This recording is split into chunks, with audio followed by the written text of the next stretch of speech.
This is Dürer, a German artist who was born in 1471 in Nuremberg. He died in 1528. He was a very original artist who enlarged the expressive possibilities of image making. He was also the first Northern European artist to have a deep and first-hand knowledge of the Italian Renaissance. Here we see him at age 26, as the inscription on the painting says.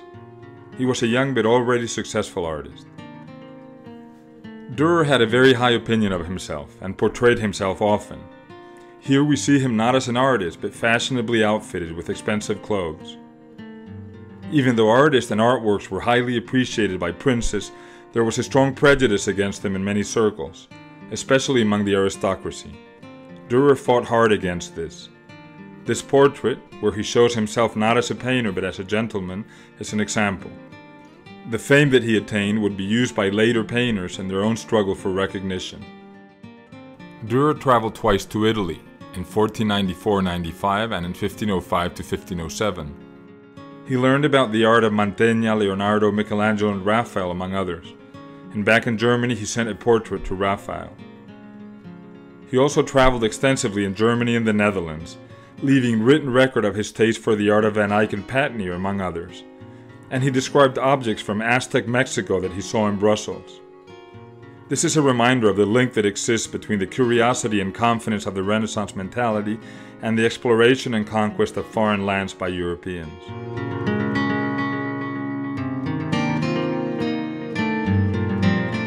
Dürer's art shows an incredible range in terms of style and subject matter. This is the result of his intense curiosity about things, which he transmits to his images. We can feel this in this drawing from 1493 when he was about 22 years old. It shows Dürer looking at himself in a mirror. He lifts his right hand to paint. In the mirror it is reflected as if it was the left.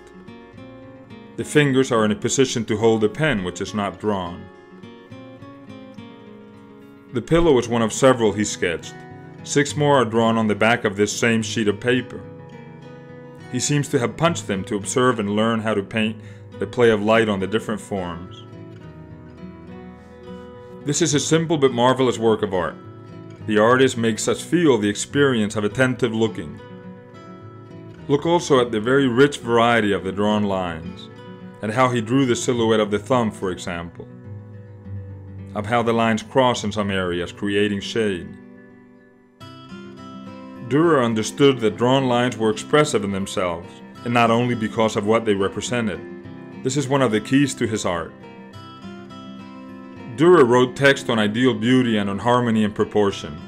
They show us how well he knew the idealistic concerns of contemporary Italian art. But in drawings such as this, he also shows his interest in the particular. We have a sense that Dürer loved the world and the experience of living in it for all its incredible variety, that it provided him with an infinite array of material to ponder and to represent. Look at this unsparing self-portrait.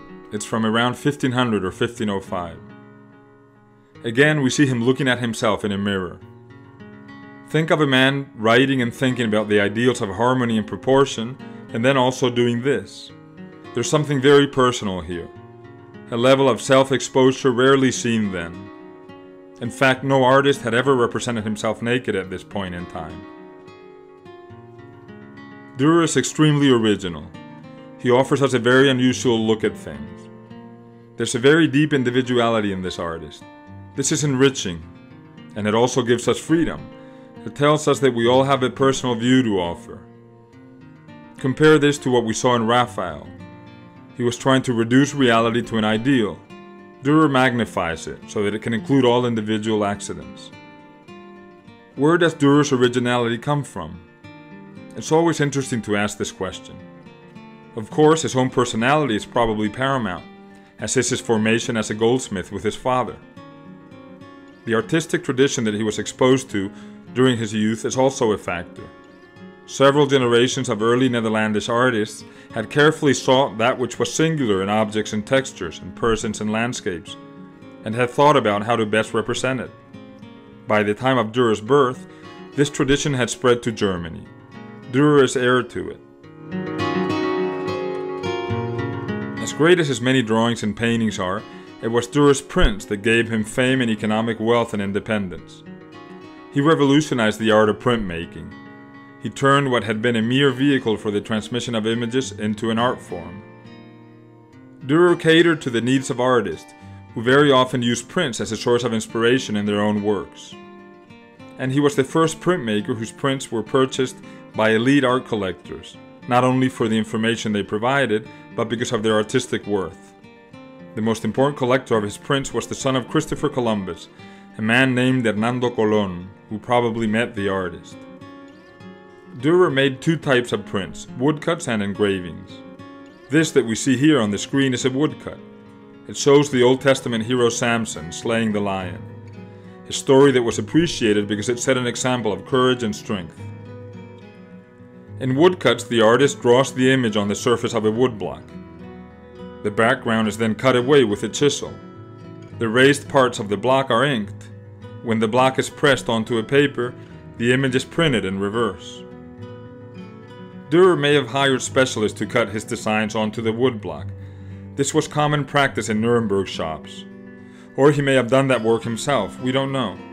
The incredible quality of his woodcuts has been used as an argument for and against his own participation in cutting the block. Look at how beautiful the sinuous flowing lines are in this image. The thick lines and strong contrast between the lines and the white paper is typical of woodcuts. This is the actual woodblock used for this print. It belongs to the Metropolitan Museum of Art in New York. It's one of several of Dürer's woodblocks that have survived. Look at the monogram on the bottom of the block in the center, with the letters AD for Albrecht Dürer, in reverse. You can see that the wood has been cut around the letters, leaving them raised. Now look at the print again. We can see how the raised letters held the ink that marked the paper, and how the area around them had no ink and thus left the paper white.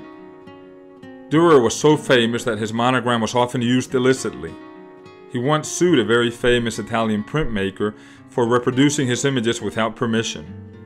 The court ruled that the copyist could not use Dürer's monogram, think of it as a brand or a logo, but that he could continue copying the images if they had no monogram. This is an engraving.